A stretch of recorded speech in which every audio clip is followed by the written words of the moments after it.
Welcome to China Observer. I'm Fox Canning. In 2016, the UN launched the United Nations 2030 Agenda for Sustainable Development. One of the items on the agenda was to end poverty in all its forms and manifestations, including eradicating extreme poverty by 2030. As a developing country with the majority of the population living in poverty and a serious disparity between the rich and the poor, China wants to accomplish this goal by 2030 to set an example for other developing countries. Communist Party leader Deng Xiaoping initiated the reform and opening up of China decades ago, and Xi Jinping set the goal of eradicating poverty 10 years earlier than the UN's agenda. 努力克服疫情影响，即将提前10年实现消除绝对贫困目标。改革开放40多年来，中国7亿多人摆脱贫困，对世界减贫贡献率超过70%。On November 23rd, Xinhua, a government news agency, reported that 66 poor counties in Guizhou Province had been lifted out of poverty under the headline of One Step Across the Millennium. At the same time, CCTV's report stressed that all 832 state-level poverty-stricken counties in the country have been lifted out of poverty, which marks the completion of the Chinese Communist Party's 30-year goal of poverty elimination. The news of the nationwide poverty alleviation initiative was first reported by CCTV, the official media of the Communist Party of China, which also mentioned the timeline of poverty alleviation in various provinces and cities. But what immediately grabbed the people's attention was that 4 poor provinces were directed to eradicate poverty in less than a week, from November 16th to 21st. Pretty amazing. Earlier, the leader of the Communist Party of China, Xi Jinping, also declared at the G20 summit on November 22nd that China is about to achieve the goal of eliminating absolute poverty 10 years ahead of schedule, with more than 700 million people lifted out of poverty in China. That will contribute to more than 70% of the world's poverty reduction. Has China really eliminated poverty? Let's take a deeper look at some of the facts we already know to see if the CCP's claims are true or not. According to a volunteer who has been engaged in charity work in Liangshan District, one of the poorest regions in China, for 6 years, told overseas Chinese media that the more authorities help the poorer they become. He said, even though the people of Liangshan lived in poverty in the past, their living conditions have worsened after the Chinese Communist Party's so-called precise poverty elimination.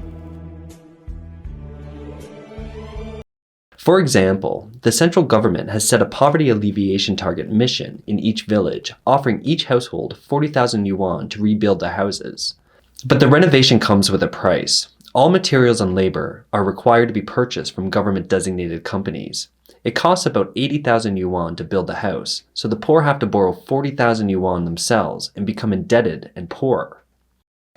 Yunnan University scholar Bai Yang said that there was another reason behind the announcement of poverty elimination in those regions. That is, once announced, the central government will not need to provide subsidies to these poorer counties, saving a large sum of public funds. In fact, the annual subsidies do not reach the hands of the people, but instead goes into the pocket of the local government. In other words, the official success in eliminating poverty is probably not up to the standard at all, but rather superficially claimed to be achieved. This corresponds to China's fiscal report. Of all of China, only the Shanghai municipality had a budget surplus last year, while all other regional governments recorded deficits, indicating that the national treasury is already tight and in financial difficulty. Then how did the CCP specifically meet their so-called standards? There are 4 measures they took. The first is to lower the standard for poverty reduction. The second is data falsification. The third is sudden policy changes. And the fourth, the silencing of the public. Let's look at the first measure, lowering the poverty alleviation standard. In 2008, China adopted a per capita annual income of $154 as the national standard for poverty threshold. That is a daily income of only 42 cents US. However, the World Bank set the threshold at $1.25 which means China is setting its standard at less than half of the international standard. The Chinese government did gradually increase the threshold to meet the global standard in 2011 and in 2015, but still lower than the global standard. For instance, in 2015, the World Bank set the threshold at $1.90 per capita per day, while China increased its standard to $1.16 per person. As of 2020, China has raised its standard to $1.67 daily in order to comply with the global standard. However, if you check this year's data carefully, you will find that China has adjusted the absolute poverty threshold back to the 2011 standard of an annual income of 300 USD, instead of this year's standard of 572 USD, in order to meet the so-called poverty elimination demand from Beijing. The second measure they took is data falsification. In Guizhou, for example, the province's 9 poor counties have an annual per capita income of less than US $572, but now the per capita income jumped to US $1,640. That's an increase of 187%.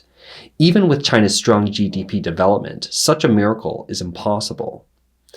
Guizhou Province also announced that the province's poor population's per capita net income of US $1,420 exceeded the disposable income per capita of mainland China's low-income group farmers by US $1,055, making Guizhou almost the richest rural village in China. However, Guizhou is by far one of the poorest provinces in China. If the people in Guizhou are not considered low-income, where are the low-income people in China?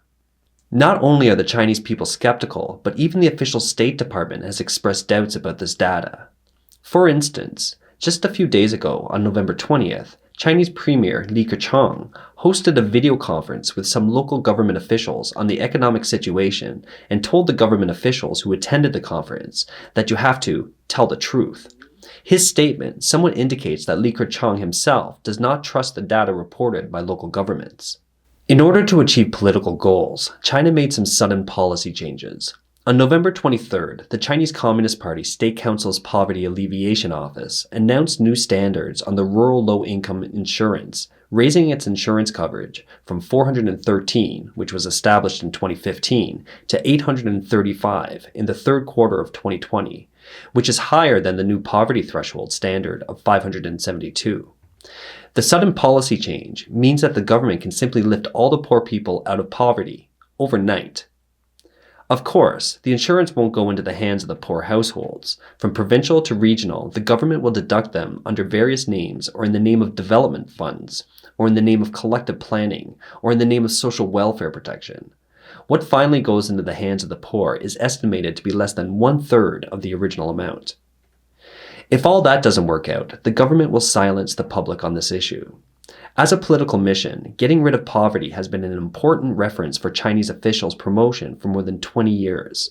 Therefore, in order to achieve the political goal, some regions of China even force poor people to declare themselves out of poverty.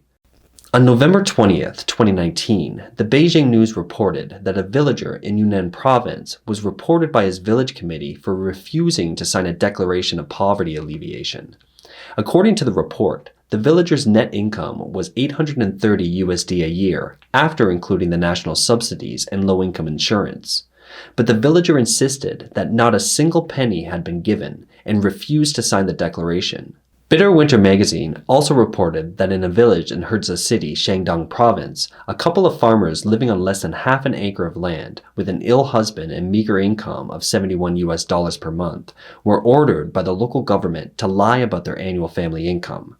The governor said to the wife that there are now no poor households in the country. You have to report earning at least this much amount of income now.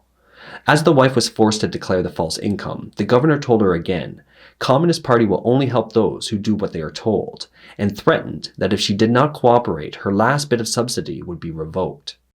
Since the start of 2020, China has grappled with the pandemic, experienced unprecedented floods, hailstorms, and locust plagues, which makes the poverty elimination announcement, this of all years, a questionable achievement. The Chinese people are also full of doubts about the statement, and this is evidenced by many heated discussions online. On November 26th, the director of the State Council of China's Poverty Alleviation Office was forced to come out and explain the issue. He said, the official announcement of poverty elimination still has to go through certain procedures. He also emphasized that the final announcement will be made by the Central Committee of the Communist Party of China, not by the media. This may also reflect a lack of coordination and communication at all levels of the CCP, as confusing as their statistics are.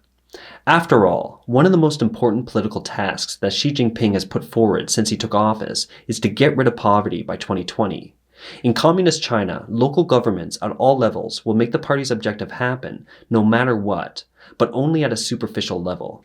As to whether or not the poor are actually getting out of poverty, as far as we can tell, that's yet to be determined. Thank you for watching China Observer. If you like our work, please hit that like button and remember to subscribe. See you next time.